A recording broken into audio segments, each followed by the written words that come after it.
ఇన్ని రకాల కుల వృత్తులు, చేతి వృత్తులు ఉన్నాయి కదండి. రైతు ఈ చేతి వృత్తుల వాళ్ళందరినీ బతికించేవాడంట. కమ్మరిని, కుమ్మరిని, కంసాలిని, ఇంకా చేతి వృత్తులు చేసే వాళ్ళని, చర్మశిల్పకారులను అందరినీ బతికించాడు. వీళ్ళెవరు వ్యవసాయం చేసేవాళ్ళు కదంట.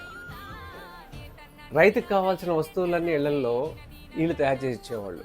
పాలు కాసుకునే కుండ, అన్నం వండుకునే కుండలు, పెళ్ళికి కావాల్సిన కుండలు, బట్టలు నేసేవాళ్ళు, నాగలి, కర్రు ఇవన్నీ చేసేవాళ్ళు. వాళ్ళకి కావాల్సిన ధాన్యం అంతా ఈ రైతు ఇచ్చేవాడు. ఆ రైతుకు కావాల్సిన వస్తువులను వీళ్ళు తయారు చేసేవాళ్ళు. ఇది భారతదేశం.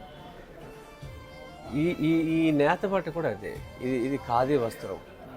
ఇది ఒక పవిత్ర భావంతో అల్లుతాడు ఆయన.